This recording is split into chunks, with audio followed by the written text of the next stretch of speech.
Today I'm going to do another video about graphs and data. In my last video, we talked about line plots, and today what we're going to talk about is a line graph, which is what I have right over here. This is an example of a line graph. So I'm going to pull up an example of a line plot. This is exactly what we talked about in my last video.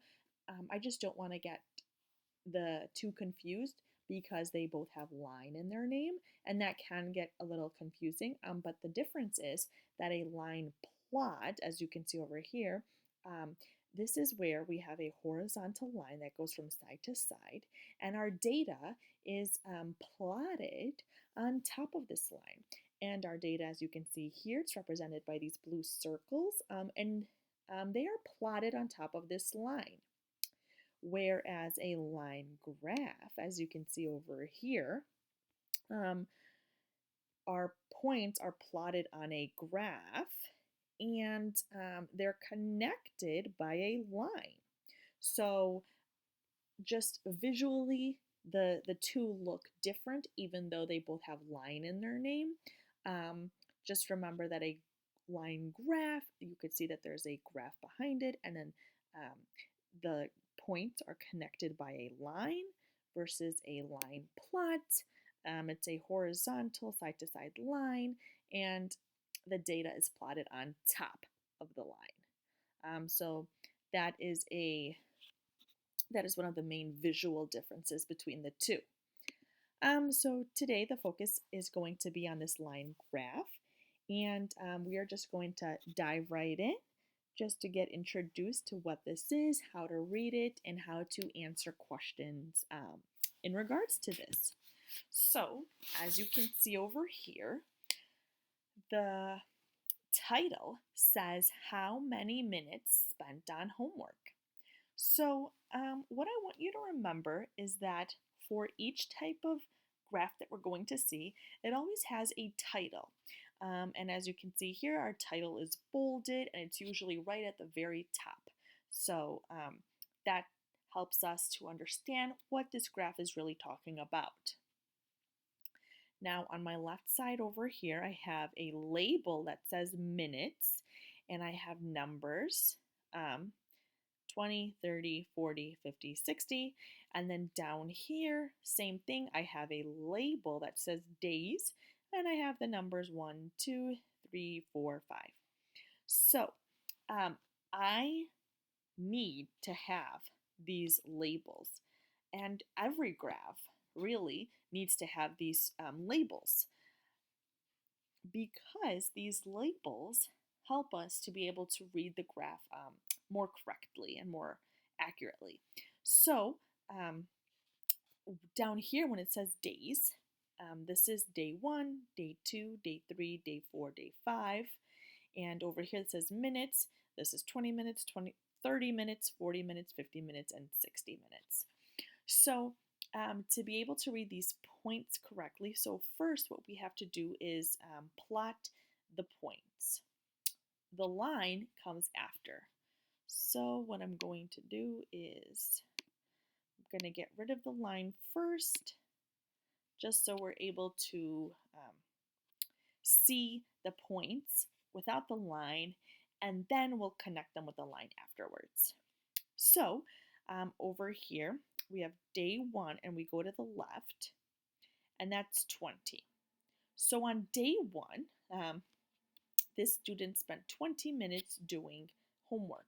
So we would make our little point down here. This is where they connect. So we're looking to see for day 1 where's 20, and this is the point where they connect. And that's how we're going to fill just the rest of these points as well.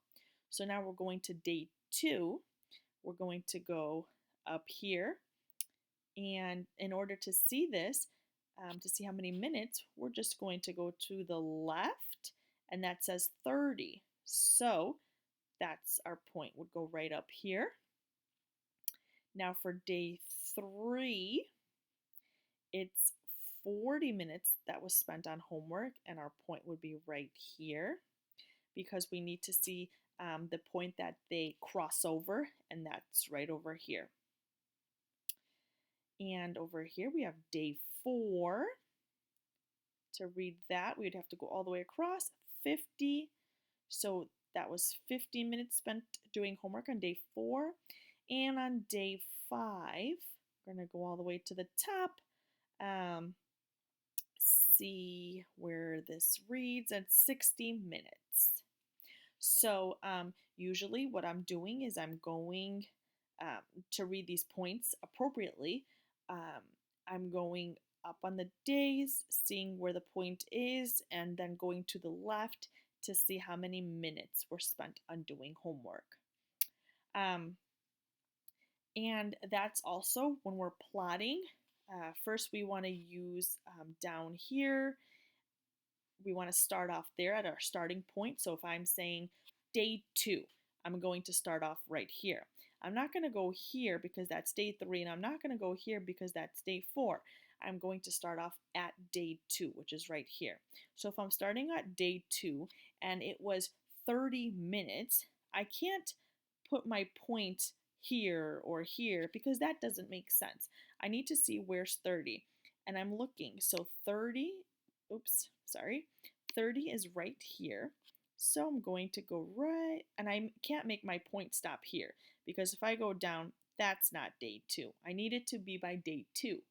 So here's my 30 minutes. I'm going across, and I'm going to stop right here because that's where day 2 is.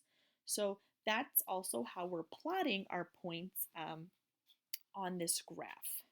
So we have our 5 points, and then the last step, once you plot the points correctly, then you kind of just connect the dots, just like how you did when you were younger, where there's those connect the dot games and worksheets. This is exactly what you're doing. You're just connecting the dots to make a line, and that's where we get our name line graph. So I'm just going to darken the color here, and there we go. So once I connect all my dots, as you can see, it's represented by this blue line right here. And also the lines, as you're going to see in our examples, they don't always have to be straight, and that's okay. All we have to do is just connect, and that's all that matters. It doesn't matter that it has to be a straight line or an up and down line. That each graph will look differently. So let's begin over here.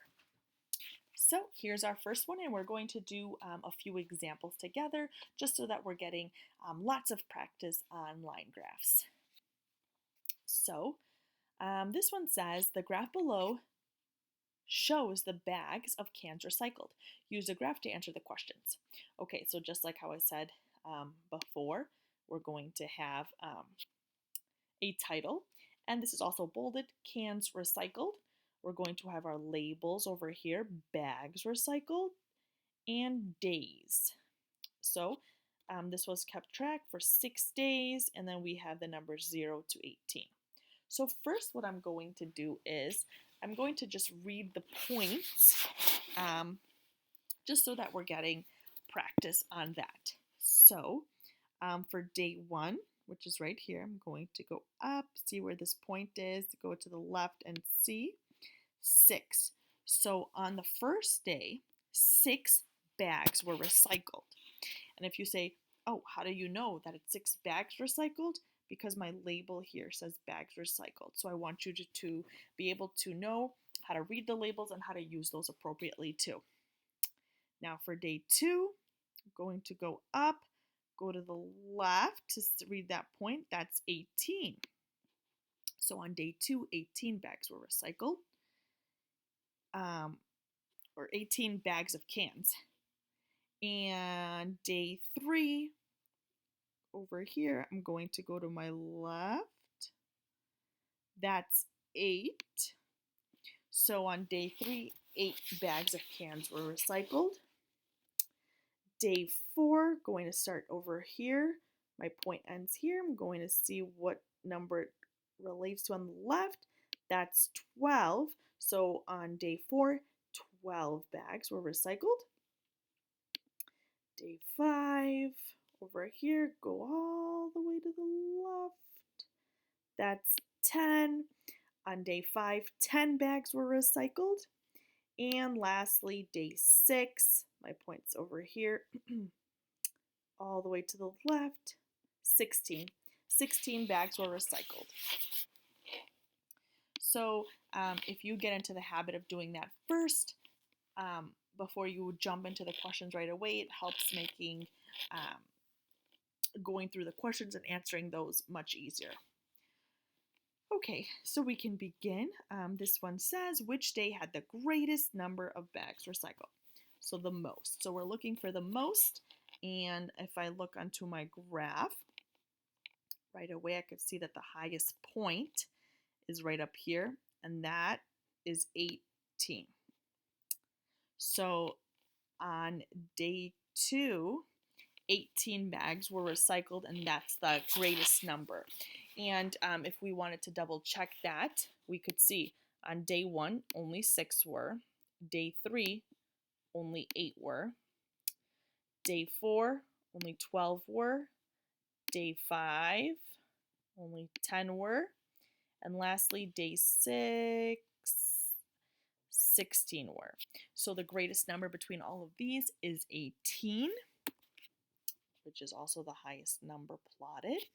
And so that is the right answer.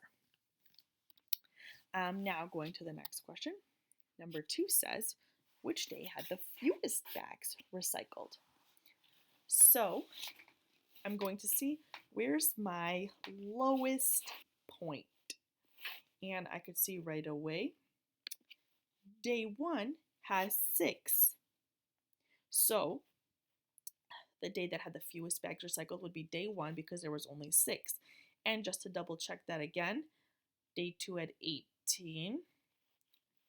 Day 3 had 8. Day 4 had 12. Day 5 had 10. And day 6 had 16. So the smallest number from all of that would be 6.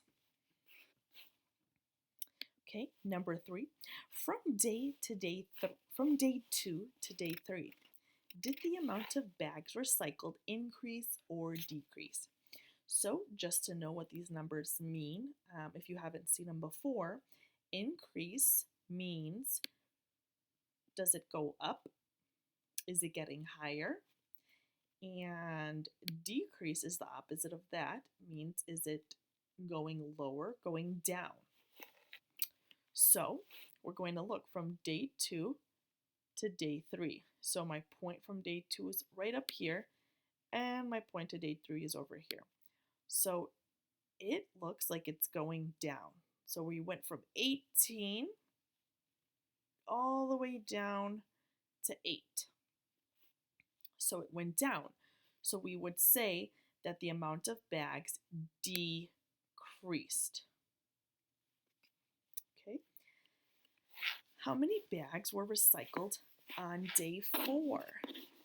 So we're going to go up to day 4, go up to my point, go to the left, and it's at 12. So on day 4, 12 bags were recycled. Let's go to the next one. How many bags were recycled on day 5? So just like how we did before, we're going to start off at day 5 over here, go up to my point, go all the way to the left, and that's at 10. So on day 5, 10 bags were recycled. Number 6 says, were more bags recycled on day 4 or on day 5? So we just went through that. Day 4, we said that there were 12 bags, and on day 5, there were 10 bags. So which one is greater, 12 or 10? Well, 12 is a bigger number than 10, so more bags were recycled on day 4. Going on to number 7, were fewer bags recycled on day 4 or on day 3? Okay, so day 4, like we said, there's 12. However, day 3, go to my left, there's 8. So which is a smaller number? We're looking for fewer. Fewer means smaller. So day 3 had 8. So we would answer that by saying there were fewer bags on day 3. Number 8 says, what's the difference in the number of bags that were recycled on day 2 and the number recycled on day 1? So what I need to do first is find my points of day 2 and day 1. So let's go back to my graph. Day 2, that's 18, and day 1 is 6. Now my question asked me for what's the difference. So difference is a key word for subtraction. So I would have to subtract these two numbers. So 18 minus 6, and that would be 12. So the difference would be 12. Okay, number 9 says, what's the total number of bags recycled?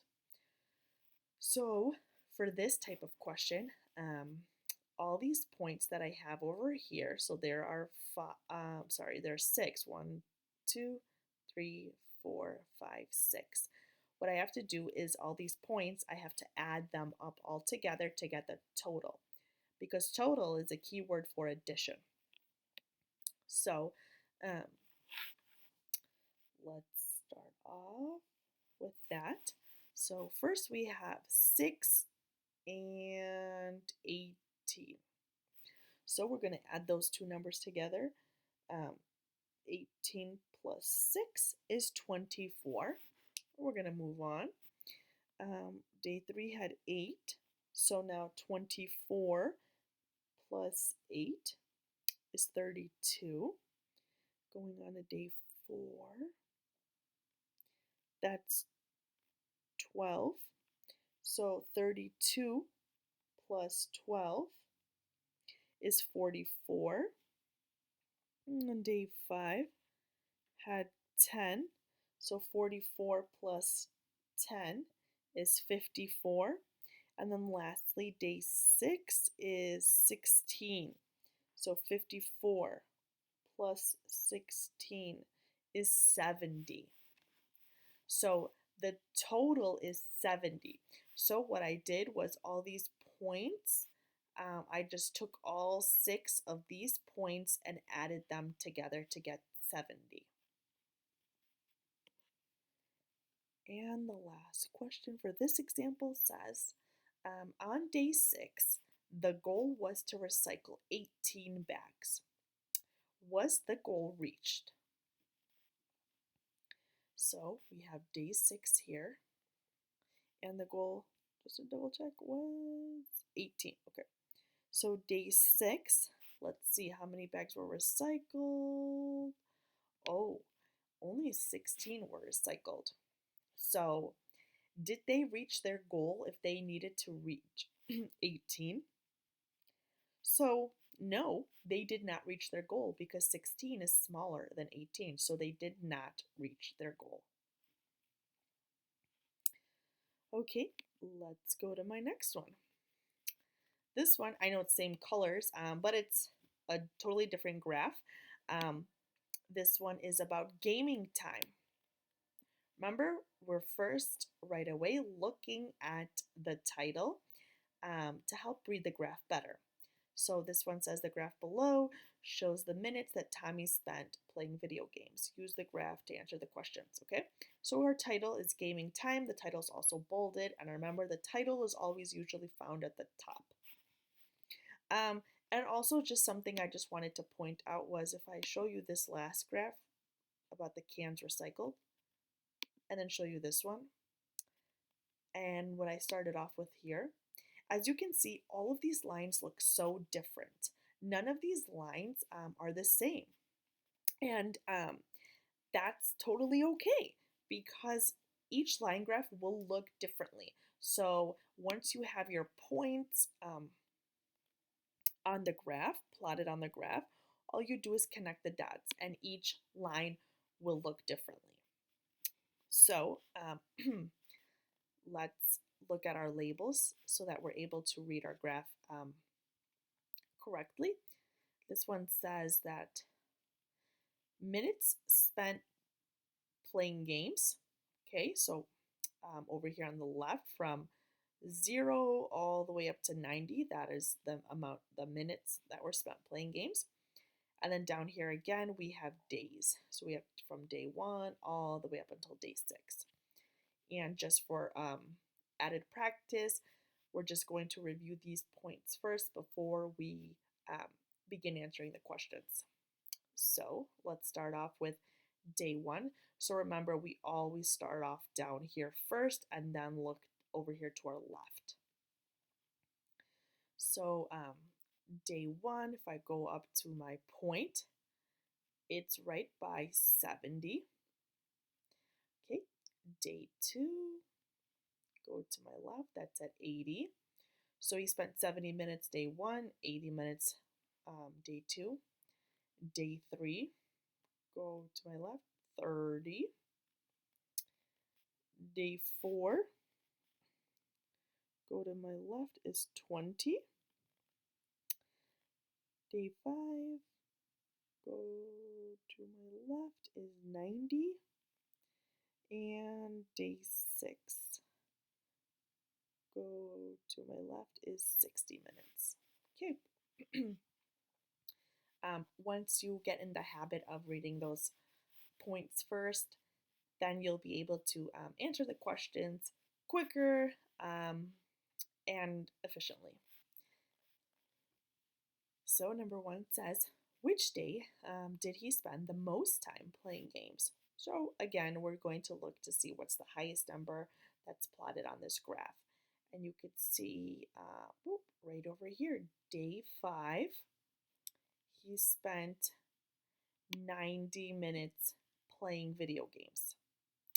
And that's the highest number that we have on the graph. So it would be day 5, which is when he spent 90 minutes. And if we were going to compare that with all of our other points, we can start off here. Day 1 was 70, day 2 was 80, day 3 was 30, day 4 was 20, and day 6 was 60. And all of those numbers are smaller than 90. Number 2 says, which day did he spend the least time playing games? So we're going to look to see where's our lowest point that's graphed over here. And we can see the lowest point, right here, drops so low, day 4. And he's only playing for 20 minutes. On day 4, he only played for 20 minutes. So that would be the least time that he spent playing games. And again, just to verify that we are correct, day 1, he spent 70. Day 2, he spent 80. Day 3, he spent 30. Day 5, he spent 90. And day 6, he spent 60. And all of those numbers are greater than 20. So that's how we know that we are correct in answering that. Okay, number 3. From day 2 to day 3, did the amount of time that he spent playing games increase or decrease? So remember, increase means did it go up? And decrease means did it go down? So day 2, he's at 80. Okay. And day 3, he's at 30. So you could just see how it drops down like that. We're going from 80 all the way down to 30. So if it's going down, going lower, that means it decreased. So our answer over here would be that the amount of time from day 2 to day 3 decreased. How many minutes did he play on day 6? Okay, so we're going to go to day 6, up to my point. all the way to my left to read it. 60. So on day 6, he played for 60 minutes. Number 5 says, how many minutes did he play on day 2? So, going to go up to my day 2, my point, go to my left to read it, 80. So on day 2, he played for 80 minutes. My next question says, did he spend more time playing on day 2 or on day 1? So on day 2, he played for 80, and on day 1, he played for 70. So 80 is greater or bigger than 70, so we would say that he spent more time playing on day 2.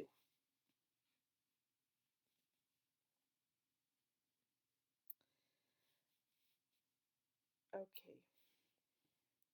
Next one says, did he spend less time playing on day 6 or on day 1?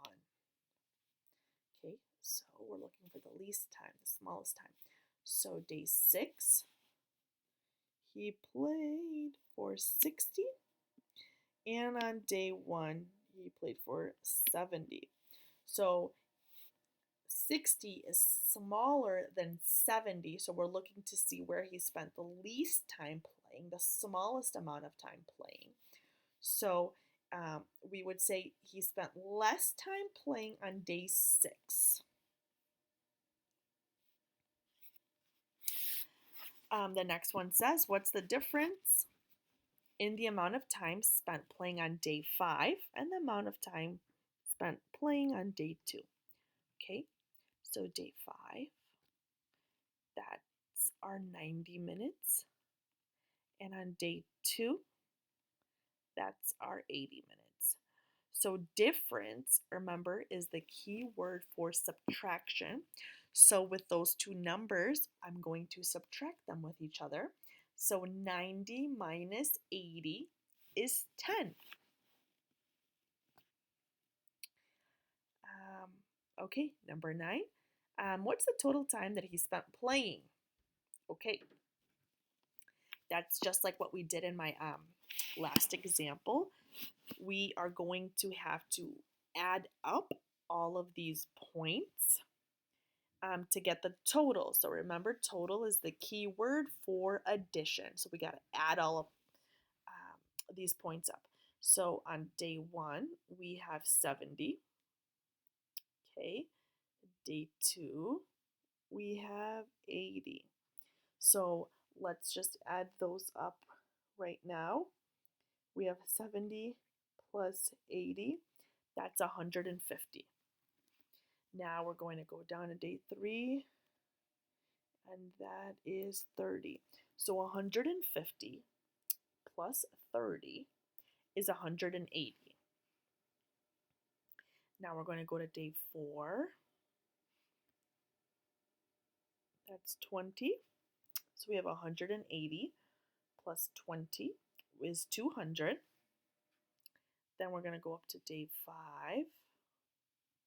That's 90. So we're going to do 200 plus 90, which will give us 290. And then lastly, day 6 is 60. So we have 290 plus 60, which is 350. So the total that he spent playing games for these 6 days was 350 minutes. So remember, total means addition, to add. So what we did was we just added these 6 points here. And the very last question says, on day 3, he wanted to play at least 30 minutes. Did he get to or not? Okay, so day 3, if you see that, our point is 30. So yes, he did get to play for 30 minutes. He wanted to play for 30, and he did play for 30. So yes, he did play for the amount that he wanted. If this point was lower than 30 and it was at, let's say, 20 or 10, then our answer would be no, because he wanted to play for 30, but he only ended up playing for 10, so he didn't end up reaching what he wanted. So we would answer no. But in this case, he did play for 30 minutes, and that's what he wanted. So our answer is yes, he did get to play with for the amount of time that he actually wanted to. Okay. Our next example, right over here. So again, we have our title up at the very top in bold, air temperature in April. We have our label over here. It says temperature in Celsius. And then date in April down over here. And then we have our numbers for the days in April. And then from 0 to 18 to represent the temperature in Celsius. So before we begin, let's just look at the points and read those before we begin answering the questions. So on April 1st, if we go up to our point, it was 16 degrees Celsius that day. On April 8th, we go up to our point, it was 12 degrees Celsius that day. On April 15th, it was 4 degrees Celsius that day. On April 22nd, it was 10 degrees Celsius that day. And on April 29th, it was 2 degrees Celsius that day.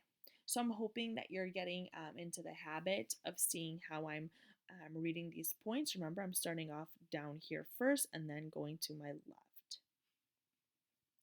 So our first question says, what was the air temperature on 29? So on April 29th, right over here, we're going to look up at my point, and we're going to go all the way to the left, and we see it's at 2. So on April 29th, it was 2 degrees Celsius. So if we have our labels, which we have over here, it says temperature in Celsius, then we need to label our answers as well. So we would say 2 degrees Celsius. What was the air temperature on the 22nd? So we're looking for the 22nd over here. Go up to my point, all the way to the left. It's 10. So on April 22nd, it was 10 degrees Celsius. Okay. Next question says, did the temperature increase or decrease? Remember, increase means go up and decrease means go down. They just abbreviated this by putting that little period. Instead of spelling the whole thing out, they just abbreviated it. But that's what this is. This is increase and this is decrease. So did the temperature increase or decrease between April 15th and April 22nd? So we're going to look April 15th over here, which was at 4, and then April 22nd, which is at 10. And you can just see it goes up. So we would say that the temperature increased from April 15th to the 22nd because we went from 4 degrees Celsius to 10 degrees Celsius. Was the temperature higher on the 15th or the 1st? Okay, so on April 15th, the temperature was 4 degrees Celsius. And on April 1st, the temperature was 16 degrees Celsius. So higher means the greatest or the biggest. So we would say on April 1st, that had the highest temperature because it was 16 degrees Celsius, and 16 is greater than 4. And last question on this one says, on what date was the temperature at its highest? Okay, so that's where we are going to look to see what's the highest number plotted on this graph. And you could see right away over here, this is the point that's the highest compared to this point and this point and this point and this point. Up over here on April 1st, it was 16 degrees Celsius, and that's the biggest number that we have. And just to verify, on the 8th, it was 12. On the 15th, it was 4. On the 22nd, it was 10. And on the 29th, it was 2. So 16 is the greatest number from all of those. So to answer that last question, we would say on April 1st, the temperature was at its highest. And then just to get the flip side of that, what day was the temperature the lowest? We're going to look at our graph to see where's the lowest point plotted, and that would be right over here. And that would be on April 29th because it was only 2 degrees Celsius that day. And you can just verify that because April 1st was 16, April 8th was 12, April 15th was 4, April 22nd was 10, and April 29th was 2. And 2 is the smallest number here. Now we're going to do one more example before we close. So I'm hoping that we're getting the hang of it now because remember, when we're learning, just the more examples that we do and the more practice that we do, we just get better at what we're learning. So I'm hoping that by me going over multiple examples so that helps you to become better familiarized with what a line graph is and how to read it and how to answer questions that go along with it. So this line graph is about car sales. So remember, the title is up at the very top and we see it over here. It says car sales. So this says George works as a salesman in an authorized car showroom. He records the number of cars sold in 5 days, Monday to Friday, on a line graph. Study the graph and answer the questions. Okay, so we want to look at our labels. So this one says the number of cars sold, and over here we have the days. Now in our last examples, the days were numbered by 1, 2, 3, 4, 5. Over here, instead of them being numbered, they gave them names. So over here, it's Monday, Tuesday, Wednesday, Thursday, Friday. And then we have the number 0 all the way up until 10 over here. Okay, so let's get ahead and just start reading the points before we go and answer the questions. So remember, we always start off at the bottom before we go to the left. So we're going to start off at Monday, go up to my point, go to the left, and that's at 3. So on Monday, make that bigger. So on Monday, George sold 3 cars. Okay, let's go to the next one. Tuesday, we go to the left, 5. On Tuesday, he sold 5 cars. Okay, we go to Wednesday, go to the left, 6. On Wednesday, he sold 6 cars. Okay, next one, Thursday, go to the left, 4. Thursday, he sold 4 cars. And lastly, Friday, go to my point, go all the way to my left, 9. He sold 9 cars on Friday. Okay, so now that we have a better understanding of the amount of cars that he sold, what this graph is really talking about, now we'll be able to answer the questions. So let me get smaller. Okay. First one says, how many cars were sold in 5 days? Okay, so right away, this is asking for the total in the whole 5 days. And just like in my other 2 examples, we added all the points. So that's exactly what we're doing again. So we're going to start off at Monday. That's 3. Okay. Tuesday is 5. So we're just going to add those 2 numbers together. 3 plus 5 is 8. Okay, let's move on. Wednesday is 6. 8 plus 6, 14.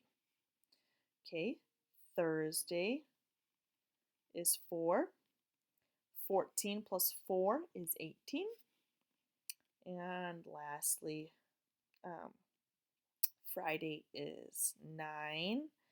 And we're going to do 18 plus 9 is 27. So in 5 days, George sold 27 cars. All right. Remember, so in these types of questions, we're looking for the total, and total is an addition problem. And remember, you're just taking all of the points. So over here, we had 1, 2, 3, 4, 5, and we're adding all 5 of those together to get our final answer. All right, this one says, on which day were the maximum number of cars sold? So maximum, I'm not sure if you've ever heard of that word before, but maximum means the greatest or the highest. So we're looking for the highest or the biggest number of cars sold. So we're just going to look at our graph to see where's the point that's plotted the highest. And we could see, boom, right away on Friday, it was all the way up at 9. So on Friday, he sold the most cars, and we can double check that because Thursday he only sold 4, Wednesday he sold 6, Tuesday he sold 5, and Monday he sold 3. And 9 is higher than all of those other numbers. How many cars were sold on Wednesday? Okay, remember we start off down here first. Wednesday, go to my point, go to the left, 6. Oh, sorry. Okay, 6.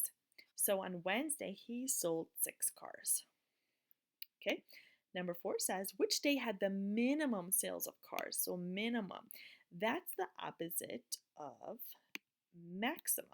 So if maximum is the biggest, the highest, the greatest, then minimum on the opposite end of it would mean the smallest, the least, the fewest number of cars. So we're looking to see the smallest number that's plotted on the graph, and we could see right away that would be on Monday because he only sold 3 cars. And we can double check that by checking all our other points.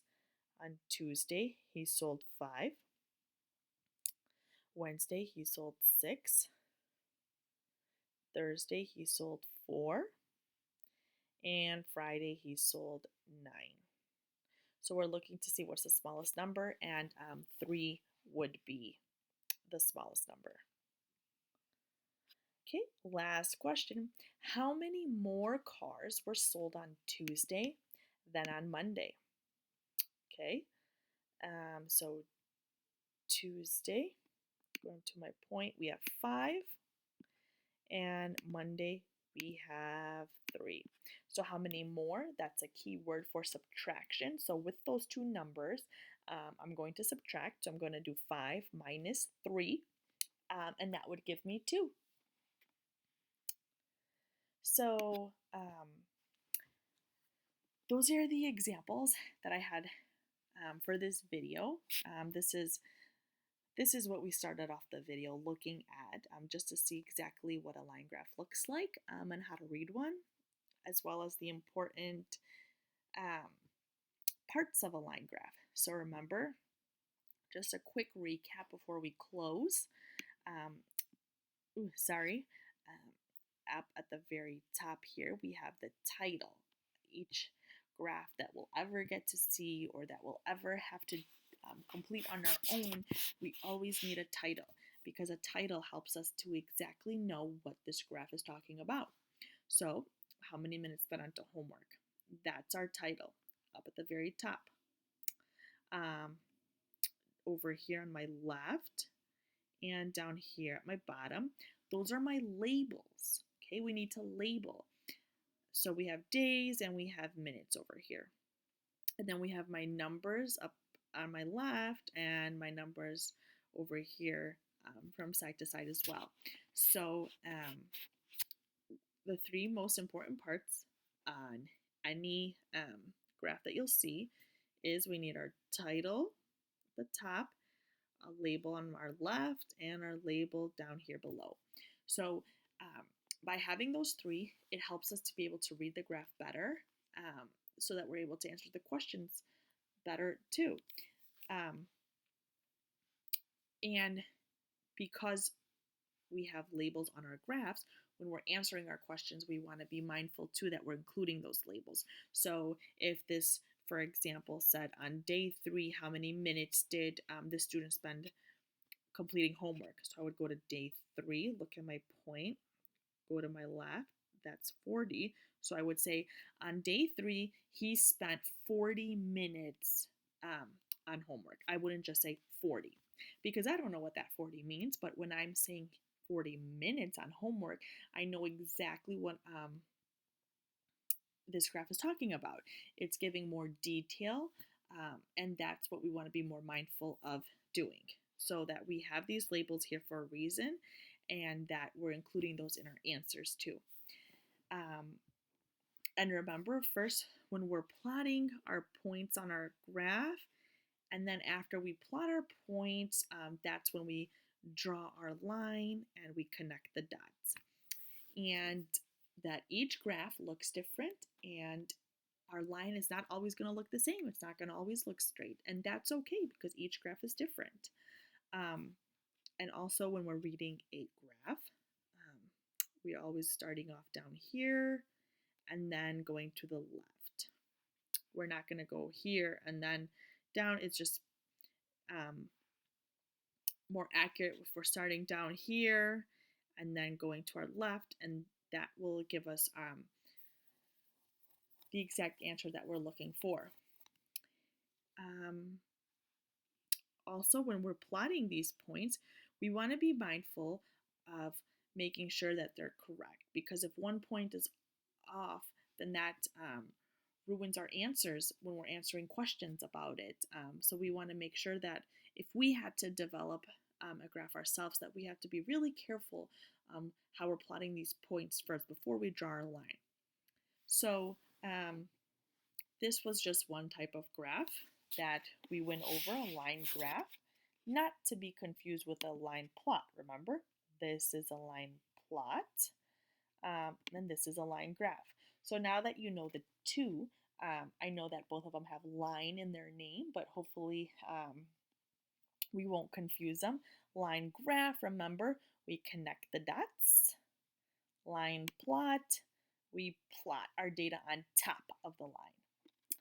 So I'm hoping that this video was informative and that you found it interesting, and that going through these examples really helped you to be able to read a line graph appropriately, and that you would be able to just, anytime you have to analyze a line graph, you can always come back to this video and go through it to help you out. So I'm hoping this was a great introduction, and that you will be able to use it when you are practicing this skill.